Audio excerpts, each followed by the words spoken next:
Hi, I'm Erica Carlson, a theoretical physicist at the Purdue Quantum Science and Engineering Institute. Welcome to Quantum Coffee Break, bite-sized nuggets of quantum goodness you can enjoy with a cup of coffee. Today I want to give you a crash course on the Schrödinger equation. This is the central equation in quantum mechanics that helps us calculate lots of quantum phenomena.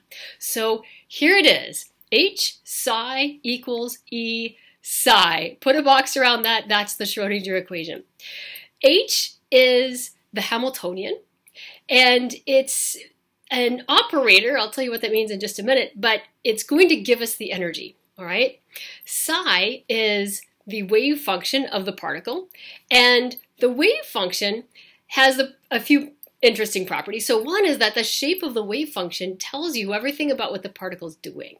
And it tells you the energy, it tells you the momentum, it tells you the angular momentum if it has any, and it also tells you essentially where the particle is or where you're most likely to find it when you go to look for it. So for example, the absolute value squared of the wave function is the probability of finding the particle in any given region of space.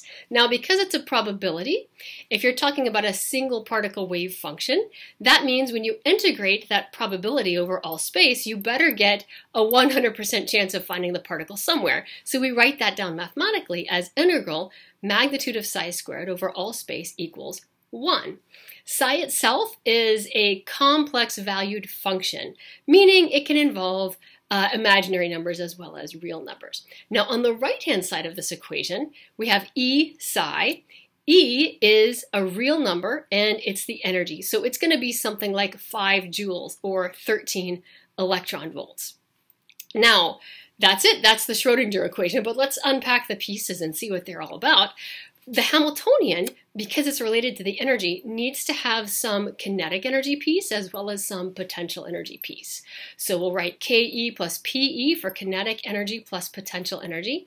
Kinetic energy is the familiar 1/2 mv squared. Now in quantum mechanics, we like to rewrite that in terms of the momentum as P squared over 2m, where P is momentum and m is the mass of the particle. For the potential energy, we'll just write V of R. The of R means that it's a function of position R. And so, for example, if we put this in the context of the hydrogen atom, let's say you're trying to calculate the wave function of an electron in the hydrogen atom. The nucleus of that is a proton, and the proton is so much heavier than the electron that we pretend the proton is stuck at one spot in space and that the electron swarms around that, and we're going to calculate the wave function of that electron relative to the proton's position. Now, where's the potential energy? It's because the electron is negatively charged and the proton is positively charged. So these guys attract each other, and their attraction is the Coulomb attraction. So it depends on the charge of the proton, plus E, the charge of the electron, minus E, and it depends on the distance between them. And so we write that as the potential is proportional to E squared over R. So this means, as they get close together, their energy becomes a large number that's negative. So that's what that minus sign in front of it is to help us remember, is that they're attracted to each other. They want to be close together. Now, here's probably the strangest thing about how we write down momentum in quantum mechanics. Are you ready? We write it down as P, momentum, equals minus I h bar d by dx. H bar is Planck's constant. I is the imaginary number I. It's the square root of -1, and d by dx is the first derivative with respect to position. So why do we write it that way? It is very strange. We could give you a long mathematical proof about why that's the right way to do it, but ultimately it boils down to this. We write it down that way because it works.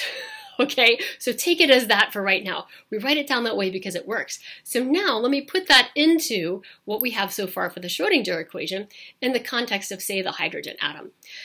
The Hamiltonian is kinetic energy plus potential energy.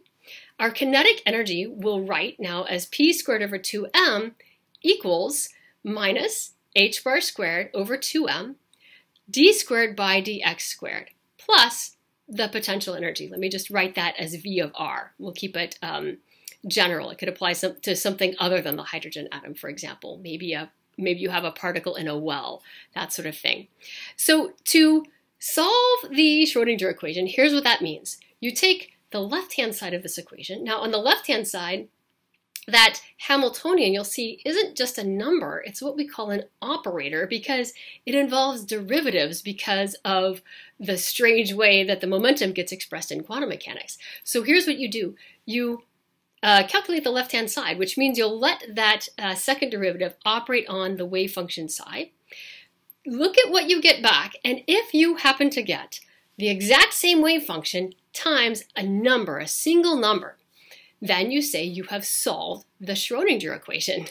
And the number that it gives you back in front is the energy. And so that's the way in which the Hamiltonian is related to the energy. The solutions come in an infinite set. Okay, so for the hydrogen atom, for example, there's an infinite set of solutions, and they're organized in the following way. We'll say that there's some ground state whose energy is E naught, and that corresponds to a particular wave function, psi naught, and that's the ground state, it's the lowest energy state, and we would say that E naught is the eigenvalue and psi is the eigenfunction. And then there's a first excited state, which we label E1, and it corresponds to psi1, and we would say that in that case, the eigenvalue is E1, and the eigenfunction is psi1, and then so on and so forth. And there's an infinite set of those. That's what happens with a hydrogen atom, or for example, with a particle in a box. And that's your crash course to the Schrödinger equation.